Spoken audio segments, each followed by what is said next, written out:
Hello, everyone. Thank you so much for joining in. Welcome to India Factoring Chat Show.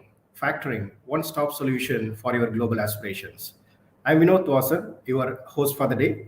Today, we have two eminent speakers to join in our show. Before that, let me take you through India Factoring first. India Factoring offers working capital solutions through their factoring product aimed at converting your receivables into cash. The company is a subsidiary of a European bank, Fimbank PLC Malta, and is registered with the RBI as an NBFC factor. India Factoring is also 83 category authorized dealer. Through our global network, we offer one-stop solutions around receivable finance. Today, we have two amazing speakers who are going to join.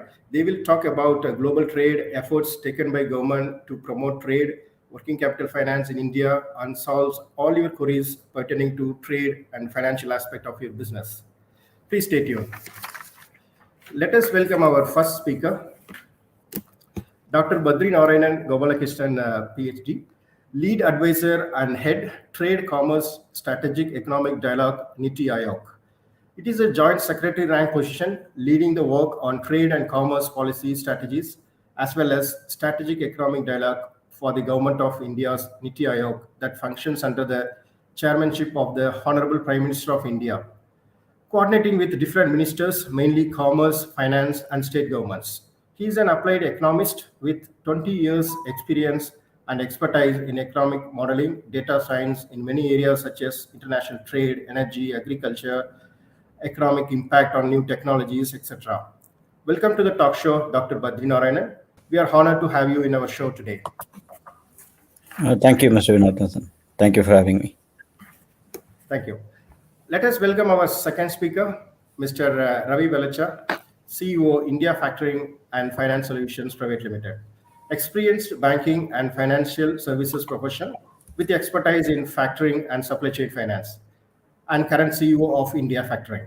Welcome to the talk show, Ravi. Yeah, hi. Glad to be here. Good morning, Mr. Badri, Dr. Badri. Thanks. Yeah, good morning, Mr. Ravi. Good morning. Good morning, everyone. Yeah. So let us, start the questions.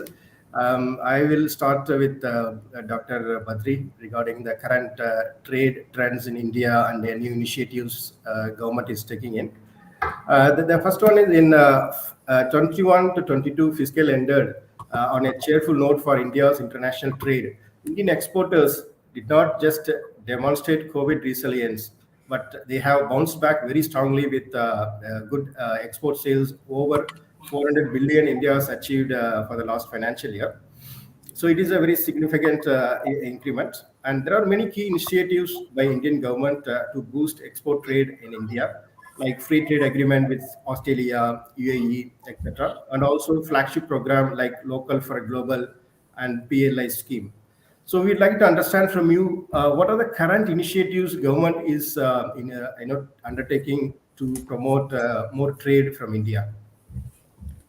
Thank you, Mr. Vinod. It's a great question. Absolutely, as we all know, this has been a great year for trade exports, particularly from India.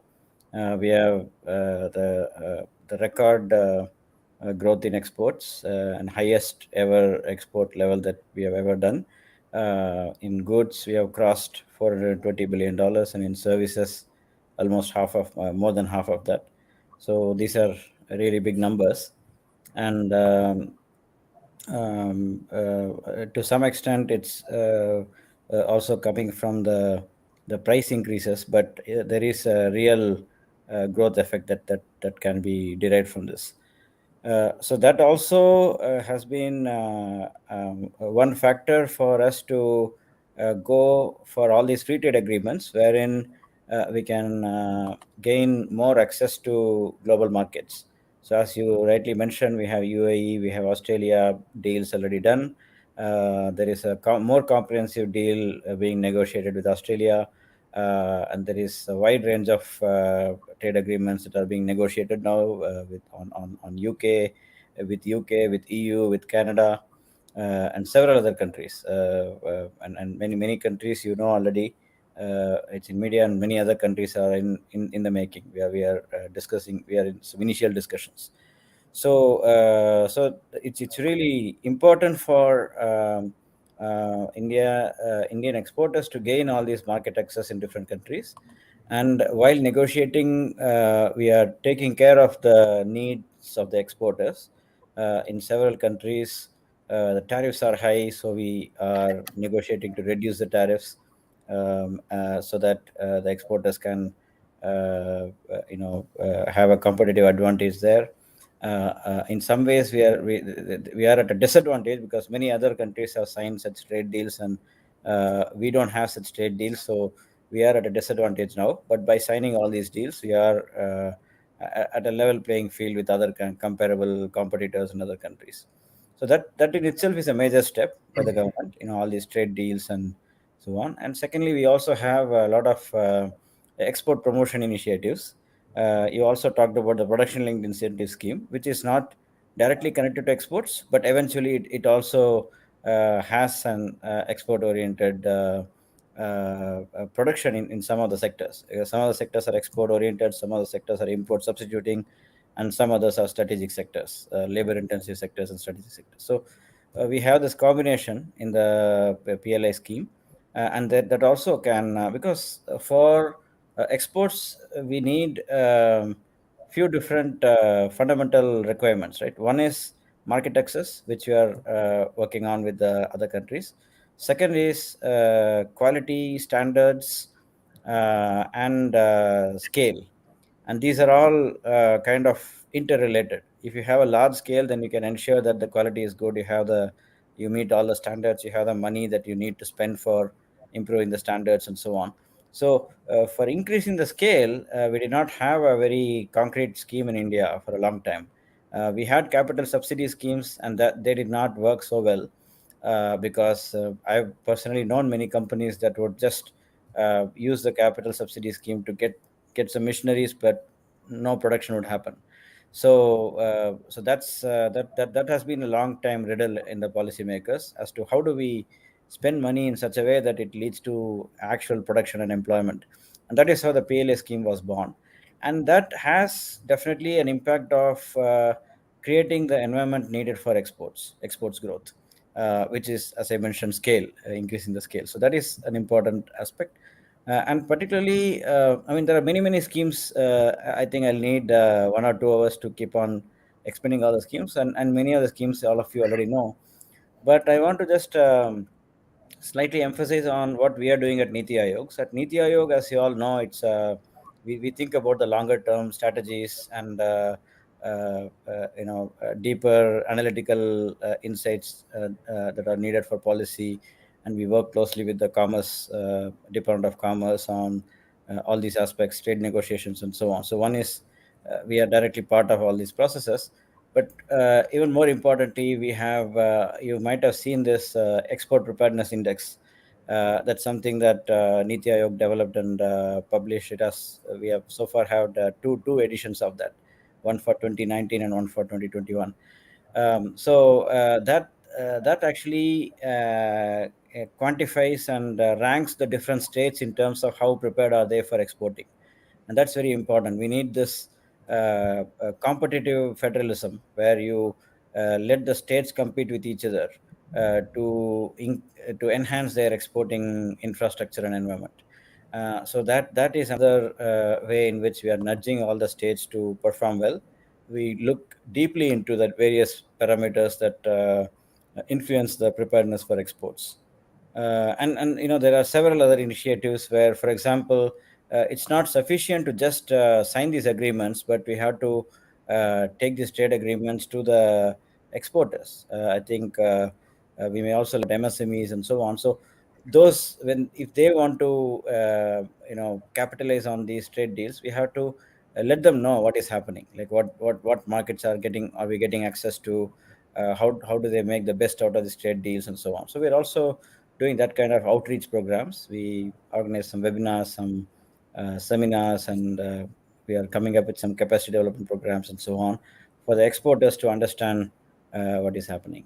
So these are all some broad areas of work in terms of trade creation, export promotion, and capacity development. that we are doing at Niti Aayog and rest of the government.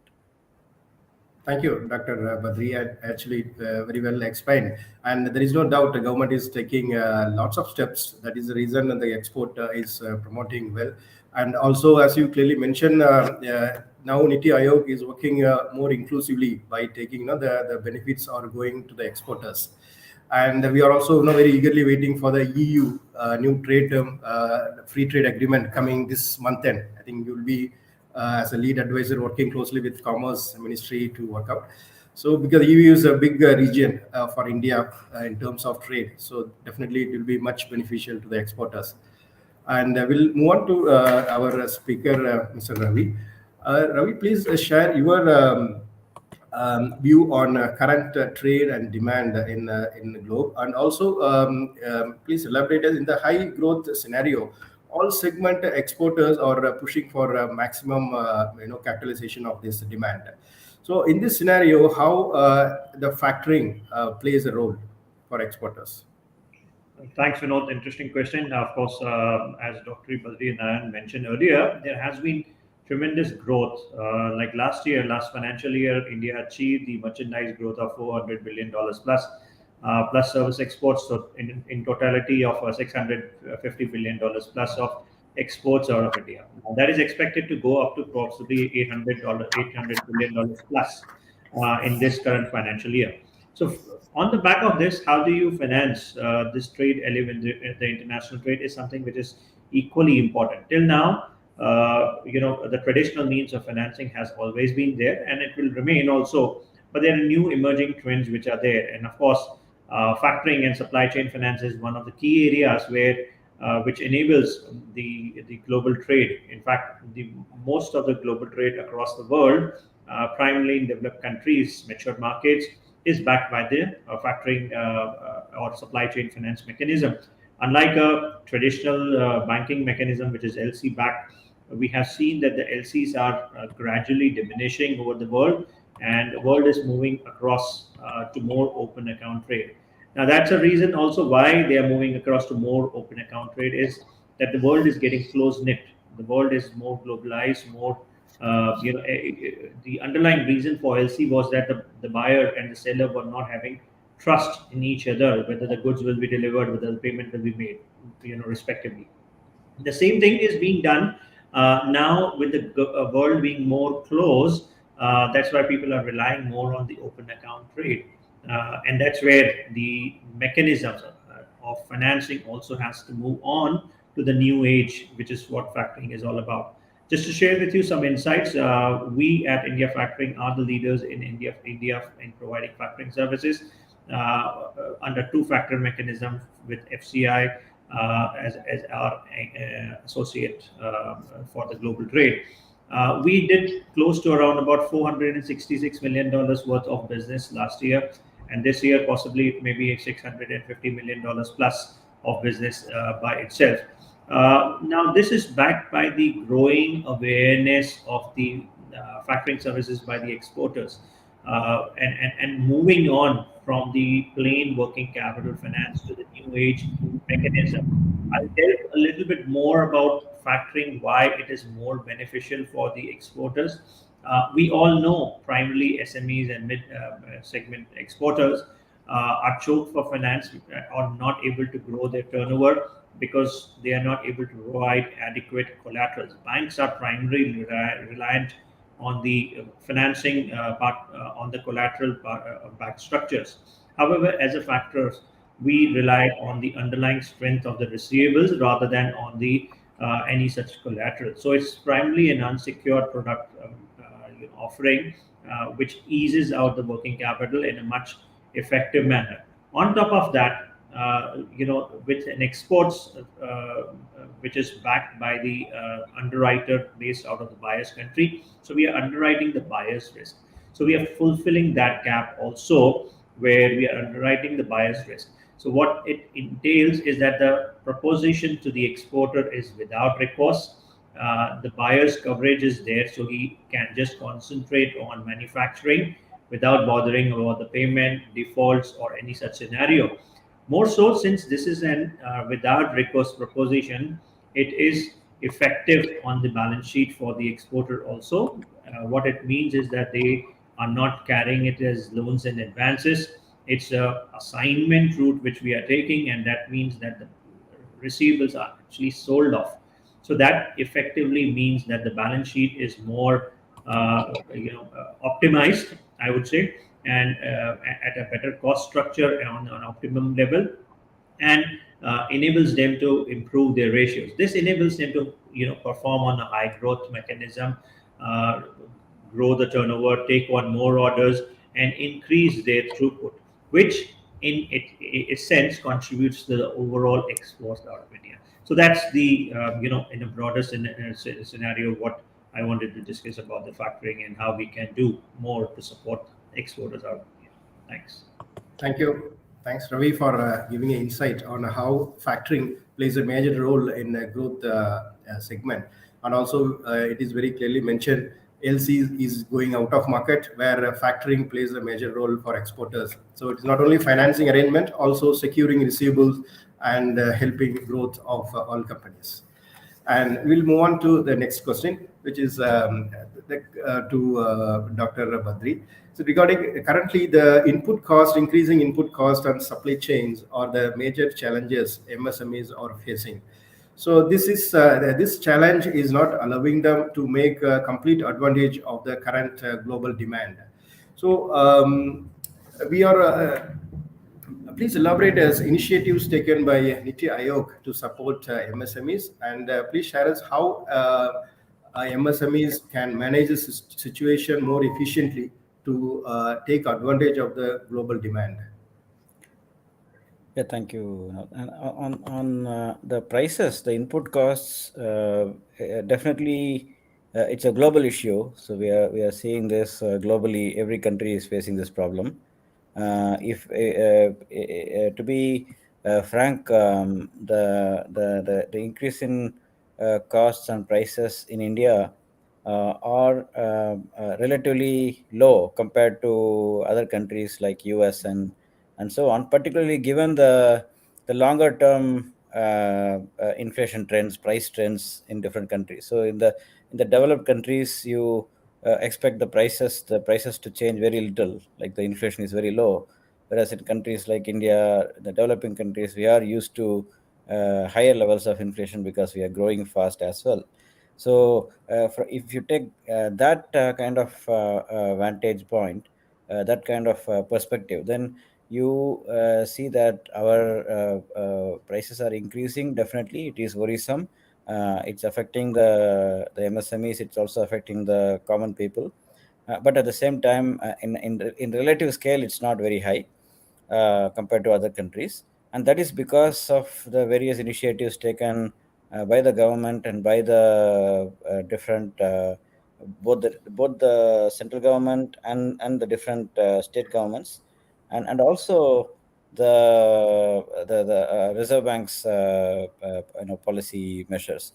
So if you take all these coordinated efforts by different government agencies and RBI, we are in a relatively safe situation. And now you also if you observe closely right now, the global oil prices are also kind of stabilizing now. Although anything can happen after some time later, we don't know. But at least there is a broad trend of stabilization happening. And you also see how the government is very dynamic. For example, if you take recent restrictions on exports of certain agricultural commodities like wheat, cotton, and so on. This did not happen as a knee-jerk reaction or something. It happened. It was done based on very diligent observation of what is happening globally, what is happening in India, to directly answer your question, like in terms of keeping the prices low, or avoiding further increases in surge in prices. So there are all kinds of measures being taken in a very dynamic way. Situations are changing every day, so we are coming up with policy measures that make sure that the costs are not passed through into the poorer people, the MSMEs, and so on. And also the other thing that I mentioned is the tax reductions that are done by the central government and the state governments in terms of the excise taxes on fuels and so on. So all these things are going to help. However, there are certain things that are out of our control, like you also mentioned about the shipping containers shortage and so on. There we are beginning to build some capacity that may only show up in the longer term. We may not see immediate impact, but in the longer term, we may see some development of container shipping industry in India and so on. So we are looking at some such measures so that it's something that we learn from the current situation, that we are lacking in certain aspects and we have to develop them. So that's all part of our Atmanirbhar Bharat, the self-reliant India story, where we want more development of domestic development of shipping containers and so on. So this is going to take some time, but in the meantime, the MSMEs are always the priority for the government because they are the largest employment generators. So the government has been always coming up with procedures and policies and measures that particularly shield the MSMEs from all these kind of shocks. So and I think credit access finance is definitely one important area, because at the end of the day, input costs are increasing, but the prices are also increasing. So if the MSMEs have the money, the working capital, the money to buy those inputs, they can still sell them at reasonable prices and at least make some small profits. So in that sense, finance plays an important role, credit and finance. So in organizations like ECGC, Exim Bank, they're also doing their bit, and your role also, whatever Mr. Ravi mentioned before, that also is very important. Factoring is also very important. So yeah, so this is the broad set of responses I have on this. Yeah, thanks, Dr. Padri. So, as you mentioned, government is taking lots of tests, efforts to safeguard MSMEs. We can see that dynamic decisions taken to restrict some of the exports when price fluctuation is high. And also, we are happy to compare to our peer countries. Still, we are more competitive. Our MSMEs are good. So, this is a temporary scenario. With the government's support, definitely MSMEs will come out. And also, as Dr. Badri mentioned, finance plays a major role. During this current scenario, though the raw material price is going high. In the meantime, the companies require more working capital finance to manage the current scenario.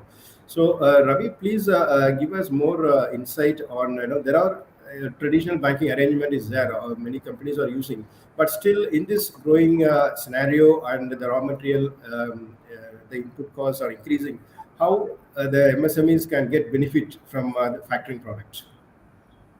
Yeah, exactly. Vinod, exactly the point which I made in my first question is that MSMEs and SMEs primarily are choked. Of course, the cost is increasing. Can you do something about the cost? I don't think so, because this is a global trend which is happening, and global trend is on the back of two black swan events on the back continuous basis. One was the global pandemic, followed by the geopolitical situation which is currently going on. So can you contain that cost? So the inflationary trends are there across the world.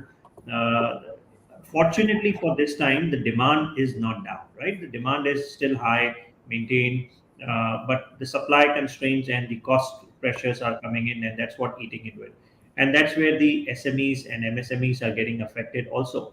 So while their input cost on raw material and other components, are increasing, what they need is possibly early realization of payments from the buyers. Now, obviously, the buyers also want elongation of the payments, because they are also facing a similar situation, because there might be a strain on their working capital itself, because they have to address many other payments and many other scenarios as well.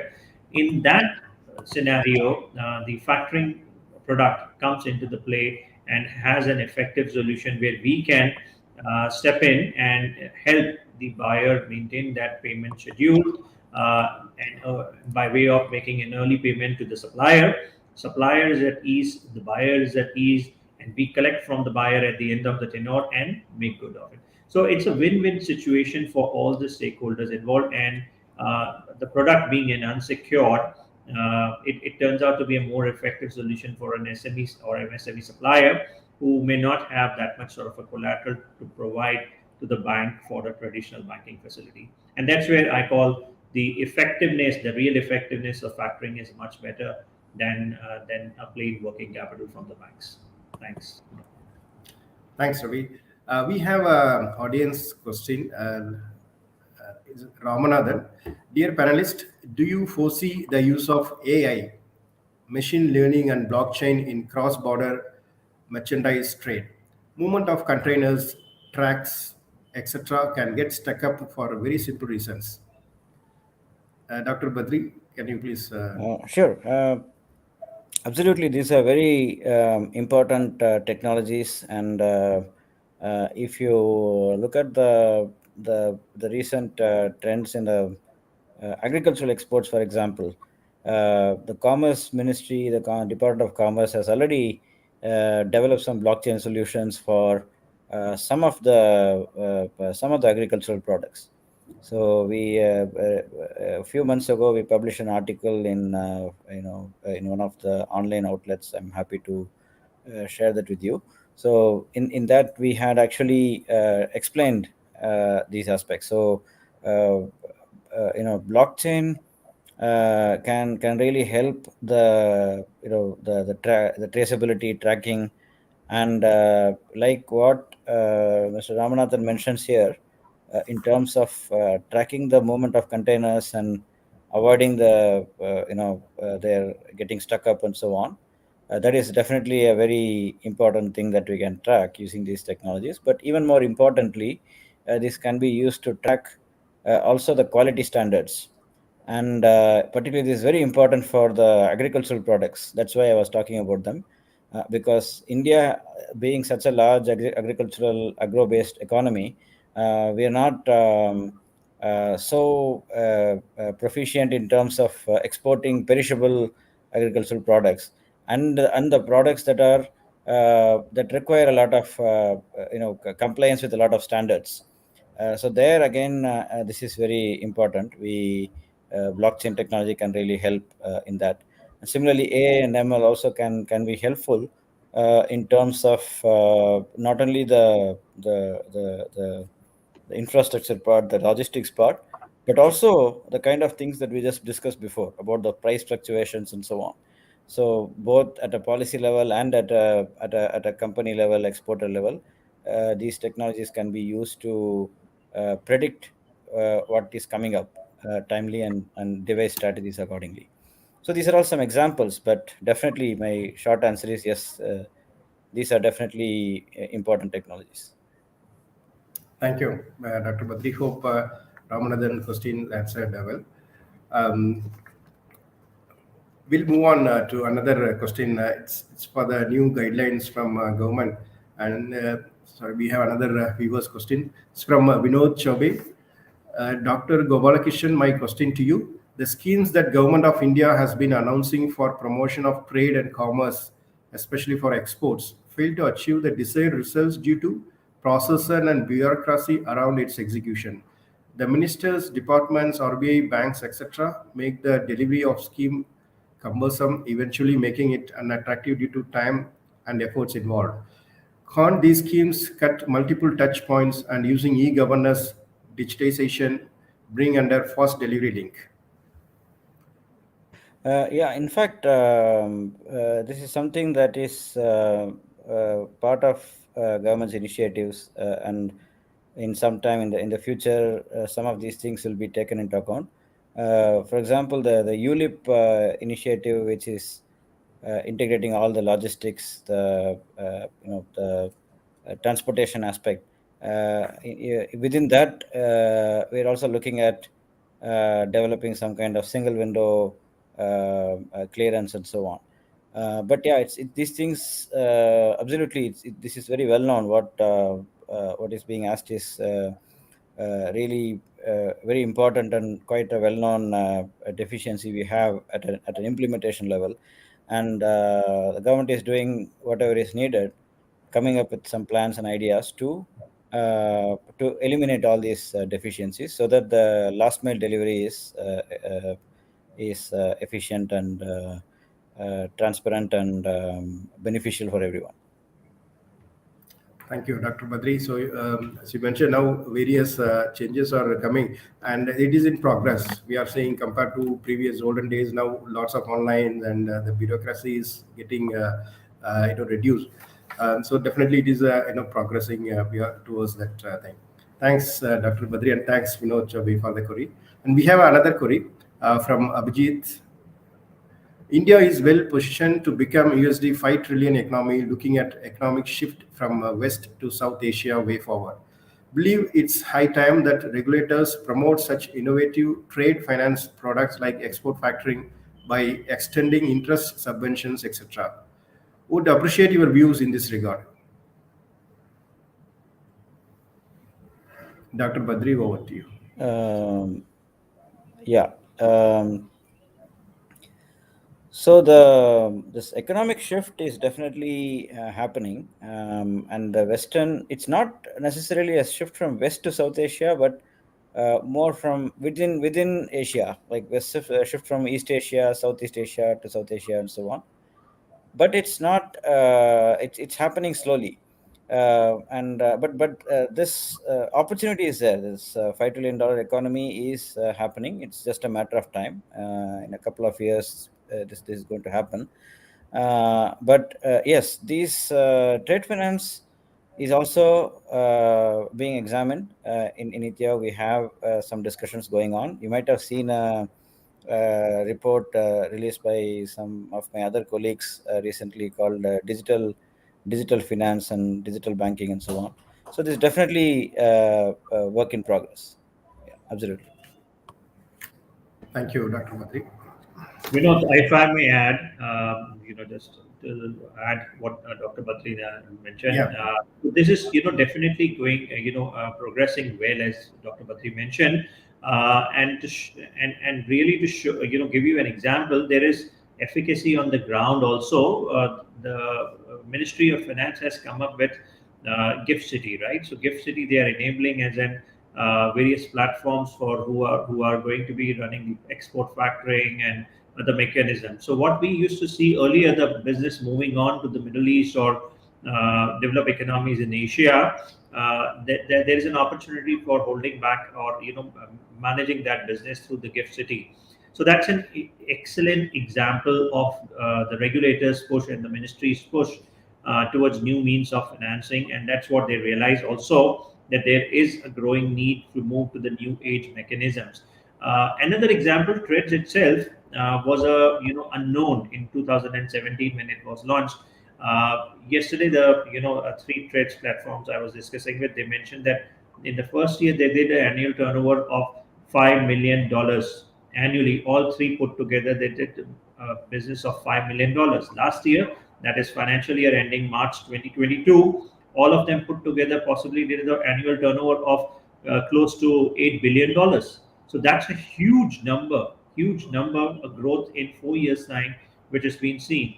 That is, of course, in the domestic part, and that's what is expected. That with the opening up of these platforms for the global trade, these numbers initially may be low, but definitely that's a new initiative which is being supported by the Ministry of Finance and the regulators as such. So I see that support is there, and I believe that support is going to be only increasing towards contribution towards making India a 5 trillion economy. Thanks. That's great. Thanks, Ravi. And we have another viewer's question, Debasish Mishra. To Dr. Badri, good morning, sir. Request you to kindly throw some light on the thought process behind the increase of 15% export tax on the Indian stainless steel exports. The efforts of this in the Indian industry. Thanks. Yeah, I don't want to get into the specific questions like this, but it is sufficient to say broadly that I mentioned earlier that when the input costs are increasing, government has to take certain steps to ensure that the domestic input costs do not escalate further. So these are some temporary measures, export restrictions and export taxes and so on. These are temporary measures, and I, as an economist, I'm also not in favor of these things happening in a longer term. And the government's intention is also not to do these things in the longer term. These are all temporary measures. When you have extraordinary times, you have to take some extraordinary measures. So that's what I would say generally for these things. So absolutely, if you have these taxes for like 10 years, 15 years, and they become a practice, then it's a problem. But my sense is that it's not. That's not the intention of my colleagues, and it's definitely an extraordinary measure for the situation we are facing now. Thank you, Dr. Badri. And we have a question regarding inflation. Um, while inflation is globally high, in the US, it is the highest it has been in 40 years. And we are hearing worrying recessionary predictions for US. How realistic are these? Ravi, can you take it up? Yeah, thanks, Vinod. Of course, in the short term, as Dr. Badri also mentioned, that these are all the effect of the extraordinary black swan events, right? Can you contain those things? Obviously, no. There are trends. There are signs of recessionary trends, as you call, at the global level. But I would say that these are within 2022, not even going beyond 2023. Hopefully, the things will not move towards those trends, and the short-term inflationary trends are going to be there. But will it have a global impact? That's what the global economists I was hearing, a couple of days, and all of them are sharing the views that this is a short-term pangs which are going to affect the global world. Fortunately for India, we are in this sweet spot. You are seeing that global pressures of the supply chain. In some Southeast Asian countries were completely blocked out, and they were not doing any sort of a trade. So that business is actually moving into India. On top of that, Indian economy itself is a high domestic growth industry. There is a huge consumption demand, which is always going to be there with a 1.4 billion population. The economy is quite self-sufficient. Plus, the huge emphasis by the government on the infrastructure. We saw the recent Guinness Book of Record on the infrastructure road being laid in such a short duration. So all these are contributing to the maintaining the growth for India itself. So I don't see that global recessionary trends will affect India in a very significant way. Yes, anything today the world is global, connected, very well connected, because of which the global recessions will have an impact. But I would not say that it will have a very significant impact on India. I believe and continue to believe in the India story for next 5 to 7 years in the minimum. Thanks. Thanks, Ravi. So, as you mentioned, this is a temporary scenario, so we hope for the best. And we have another question regarding the infrastructure development of India. So here there is post-COVID, we are seeing a change in global trade trend. All large buyers, they are considering India as a main sourcing hub. They are started implementing China plus one policy. So the more volume of trade is going to come, it's already coming, and also Niti Aayog also working towards achieving the goals for New India of 5 trillion USD economy by 2030.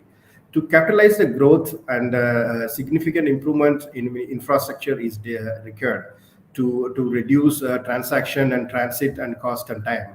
So we are sure Niti Aayog and Government of India are working very closely in this matter. Please give us some update. Which are the main areas currently we are working on?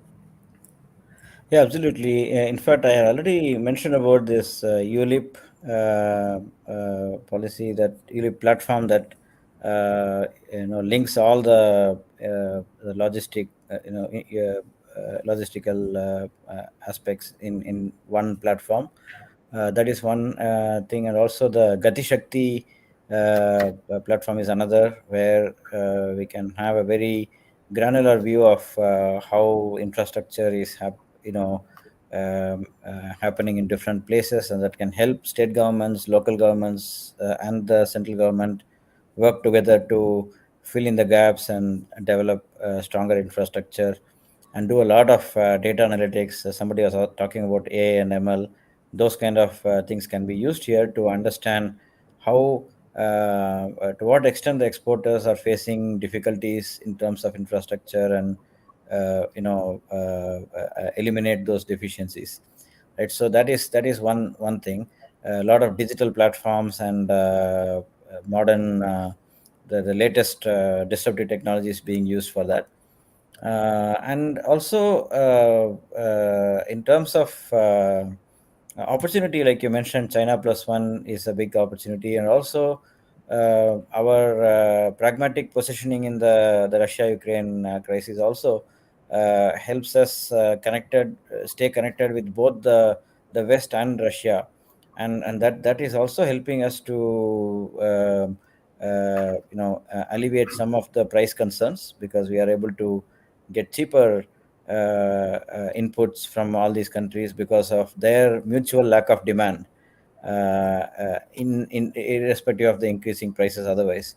And also greater opportunities there, greater export opportunities also in all the countries that are being in conflict. And also we also get I've been discussing with some of the countries which are actually looking for India as an alternative to some of the things being produced by Ukraine and Russia also, because its infrastructure is shattered now. So now we can fill in some of the things they were producing, like wheat is a big example, and so on. So, but in terms of infrastructure, yes, these are some aspects. And another thing to think about for in Indian context is that India is one of the few countries in the world which has to grow very fast at the same time green. So we have a commitment to go to net zero by 2070, as Honorable Prime Minister said. But in reality, we may have to do it even earlier, because that's a broad target. But different industries may have to have quicker targets. And even with the situations like with new kind of policies coming up, like the European border adjustment mechanism kind of policies, which they're also going to push us further. So we have to get the infrastructure also ready in that aspect. Like electric vehicles is a big thing that we are pushing for, and the infrastructure, the charging infrastructure is another aspect. So all these different types of infrastructure, not only the export related infrastructure, but also the green economic infrastructure also has to be developed, and we are working on that. Multiple ministries are working together. Niti Aayog also playing a part in that. So those are different things, and we are talking about green hydrogen and all these aspects. So yeah, definitely infrastructure is a big focus of the government, and it has to be for all these reasons. Thank you, Dr. Badri. So it is clear that government is working on various infrastructure projects, and also it is good to know that it is balancing. They are also focusing on the green net zero, and it's very important. And government is also working on that. And we have another question from Vinod Chaube. Another question to Dr. Gopalakrishnan. As India has geographically advantage along coastline, oceans around India or channels, route that connect major global markets. The constraints that are observed at the port in India having challenges in managing handling cargo may be addressed by developing ports at Andaman's Lakshadweep. This may not only ease traffic on Indian ports, make cargo handling faster and efficient. Handling global cargo on the route can open up revenue source for India. Dr. Badri, over to you. Yeah, definitely. This is also a work in progress by the government, and there is a lot of efforts being taken in this regard. I had a discussion with the Home Secretary in Andaman and Nicobar Island, for example, and I heard a lot of updates happening there. For example, a new terminal of Port Blair International Airport is coming up there. the port infrastructure is being developed there in a big way. And the government has a huge vision actually for major infrastructural development there. Given in fact, there have been some cynics saying that, why do we need such a huge development in these island states and territories? But like Mr. Chobe pointed out, it's absolutely important from a strategic point of view, from a trade point of view, because they can easily connect from there to, let's say, Singapore, which is a huge hub, and also all other countries in Southeast Asia. We are going to be very close to this market. So definitely this is also in the making. In the government is working on it. So, and it's already there in news. You can already see some developments that are happening there. Thank you, Dr. Badri. And we have another question to Ravi. India Factoring recently has been recognized as International Factoring Provider of the Year in RFX Awards by BCR Publication London. And also there is another recent award for a complex deal structure. So please give us more what these award all about and the future plans of India Factoring. Thanks, Vinod. Yes, indeed, there were two awards from the BCR last month, and yesterday itself from FCI for the Deal of the Year. I would want to touch upon the Deal of the Year specifically, just to showcase that what businesses we are talking about. So these are the real instances where the business flows. What we are talking about. Movement of flows from India is happening, and the shift is gradual and quite significant. The customer, what we got the award yesterday for the Deal of the Year has actually put up a unit specifically for the global buyer in electronic space. These are backed by these chips, which we have seen that there is a global shortage, and there is India is taking advantage of that in movement towards that in manufacturing that space. We have seen some PLI schemes in that segment also. So this customer is also one of the big ones, and setting up specifically a 100,000 square foot unit specifically dedicated for the particular buyer in that space, electronic space. So that's the shift which we are seeing, that there is investment which is happening, and on the back of that, we are able to finance such strong transactions. And of course, awards are just one aspect of it, which showcases that in entirety, all aspects of the trade, which is the buyer, seller, the financing services, is working out in the proper manner. So it's the efficacy of on the ground is demonstrated by the deals by these transactions, and when they are appreciated by the global audience across these the global publications and global associations, that showcases that the business is indeed effective on ground in India. There are flows happening in India, and on the back of the flows, definitely there is going to be financing opportunities. We happen to be one of the leading ones, of course, but there are definitely more who are waiting in the wings to offer these financial services, and we'll be more than happy to contribute in the collective growth of India's exports as a financier. Thank you so much. Thanks, Ravi. And we are running out of time. So another question, we take a last question from LinkedIn user. Hi, Ravi. Good to see you after a long time. Any plan for FimBank to expand to Australia? For now, we are happy to serve from India, the entire Asia, but definitely if there is enough opportunities, like we heard there is an FTA already in place between India and Australia, definitely there is more to be done. And I believe that probably from Gift City, we can service Australia itself. Thank you so much.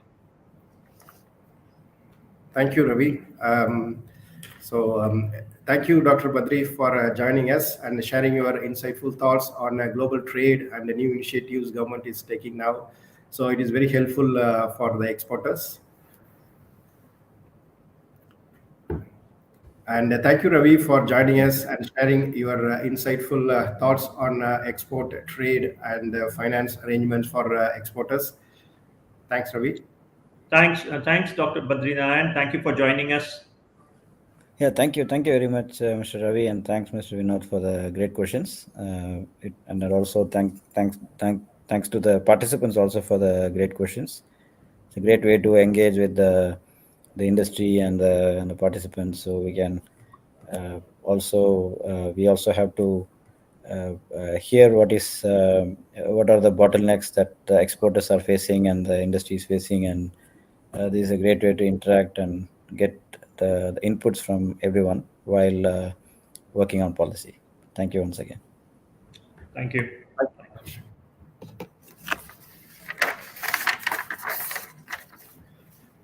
Thank you all. Hope all your questions were answered. If you want to know more about factoring or India factoring, please log into our LinkedIn page or YouTube channel, or you can directly get into our website to connect with our contact numbers.